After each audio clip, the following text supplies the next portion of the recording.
What's up guys, and welcome back to another episode of the Realistic Summer Career Mode. This is episode number 14. We start today's stuff on the back of our win over Burnley to put us through to the FA Cup semi-finals. You love to see it. Got Southampton at Wembley in the semis, so favourites for that one there, and a golden chance to reach our first domestic cup final in season 1 with our Eagles. You'll see Mitchell went down as well. It's his second injury of the season, full-week injury there for Tyreek Mitchell, so Schlupp is going to come in at left-back for me as well. But to start today's episode off, you would have seen as I was loading up the save, my intros in terms of the footage you see is always the same. It's me loading up the save file, so you see exactly what I see as soon as the save begins. I got a message to let me know who the FIFA 23 cover stars are. Kylian Mbappe and of course Sam Kerr as well.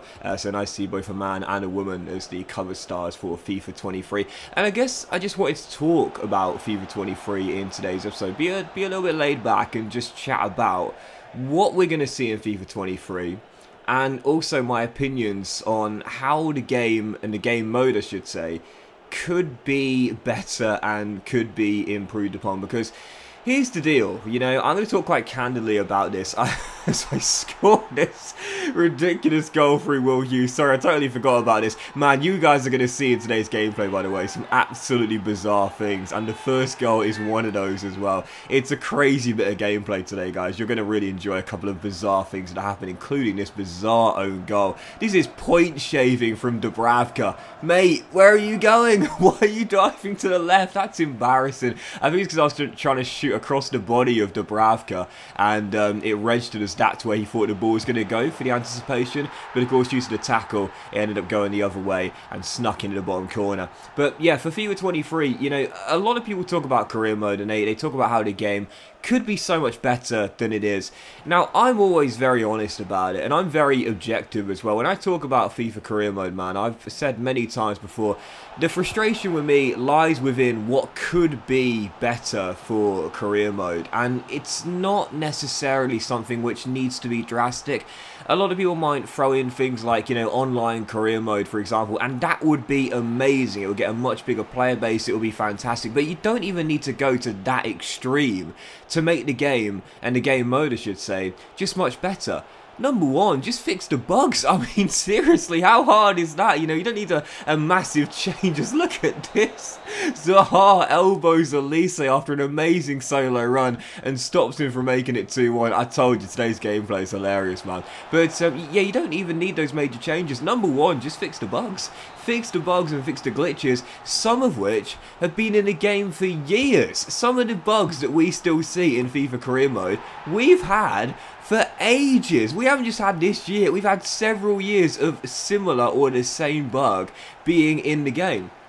You know, we've seen some really bizarre glitches that take away from the immersion of the game as well. For example, how many times this season have you seen staff on the pitch, for example, and they stay there for the entire game? You know, it breaks away the immersion. As I often talk about nowadays in FIFA career mode, people really like the realism, or the realism they can attempt to create with the game as well. And that's my second point as well. I really do feel as though for FIFA and for EA as well, that, you know, moving forward, they've got to understand that a lot of people like playing the game to try and replicate what they can see in real life. You know, Sunday afternoon, watch a big game, Man United, Chelsea, whatever. They want to kind of replicate that in their FIFA career mode save.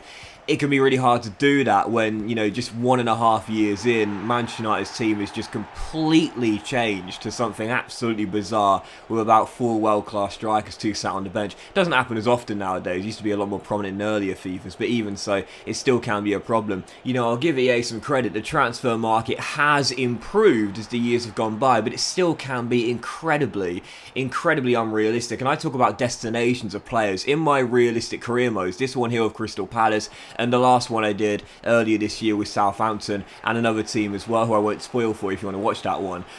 You know, I talk about realistic sale destinations. You know, we weren't going to sell James Tompkins to Trabzonspor. We weren't going to sell him to Espanyol. But Burnley, yeah, that makes sense. But of course, in the game, it's very common to see, you know, players playing for clubs that in real life wouldn't even consider a move to, make absolutely no sense whatsoever as you battle back from 3-1 down in today's opening episode here to make it 3-3. Conor Gallagher with 3 minutes to go, rescuing us. I really want to get this guy back next year, no doubt about that. So, the transfer market in terms of realism could definitely be improved upon as well. And also AI form as well. I think we often see this, AI form is just really, really overpowered and really exaggerated, and it also happens for your team as well. How often do you feel, when you've won a few games on the bounce, that your team is basically invincible, and you can win like 12 or 13 games in a row?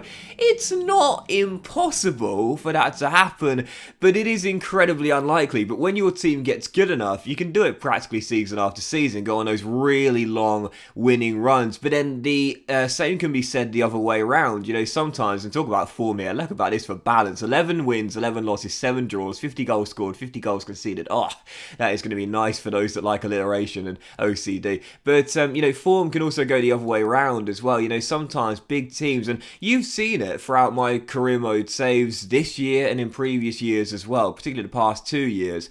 The AI teams, often the big teams as well, they can go into like really bad patches of form and lose like 4 on the bounce.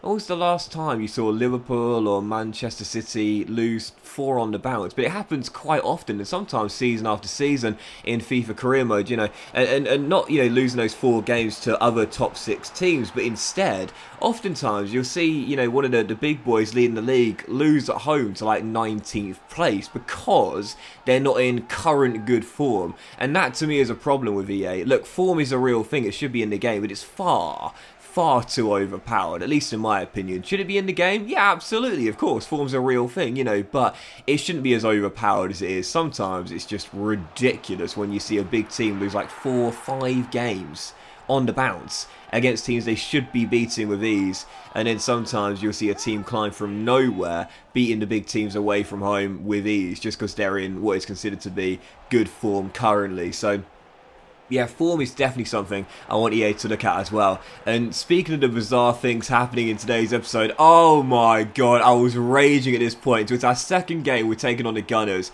In the league right now, we are struggling a little bit for consistent form, and we level it through Wilfried Zaha after the Gunners took the lead, and then this goal was chalked off for offside, and I had to show you the replays for it. Now, Conor Gallagher was deemed to be the man offside here.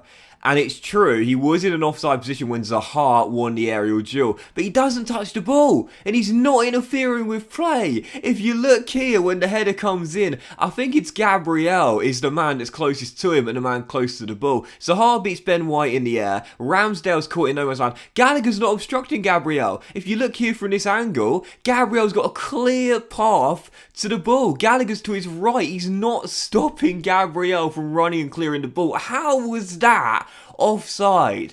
EA, come on, man. I was absolutely, I wasn't raging, because you know me, I don't rage, but I was quite frustrated. Let's just say that. I was like, seriously, how is that offside? That was a terrible, terrible decision. That should never have been given. VAR would have allowed that, I'm certain of it. You could say he was interfering with play, but that's very lenient on Gabriel, because he's nowhere near, sorry, was it Gabriel? I think it was Gabriel. Yeah, Gabriel. He's nowhere near him. Well, okay, nowhere near him is an exaggeration. He's close to Gabriel, but he's not obstructing his path to the ball, either his vision or the path with the movement as well. So that was an awful, awful call. Goal chalked off, and wouldn't you just know it, right before half-time, Angel Correa puts the Gunners back in front, and they end up winning the game 2-1 as well. I was livid come the end of this game, and again, livid is an exaggeration, because you know me, I'm very calm. I was a little bit angry, I was a little bit angry. Okay, it was a tough game, got dominated in terms of possession, but I don't feel I should have lost that game, man. That goal getting disallowed was so frustrated,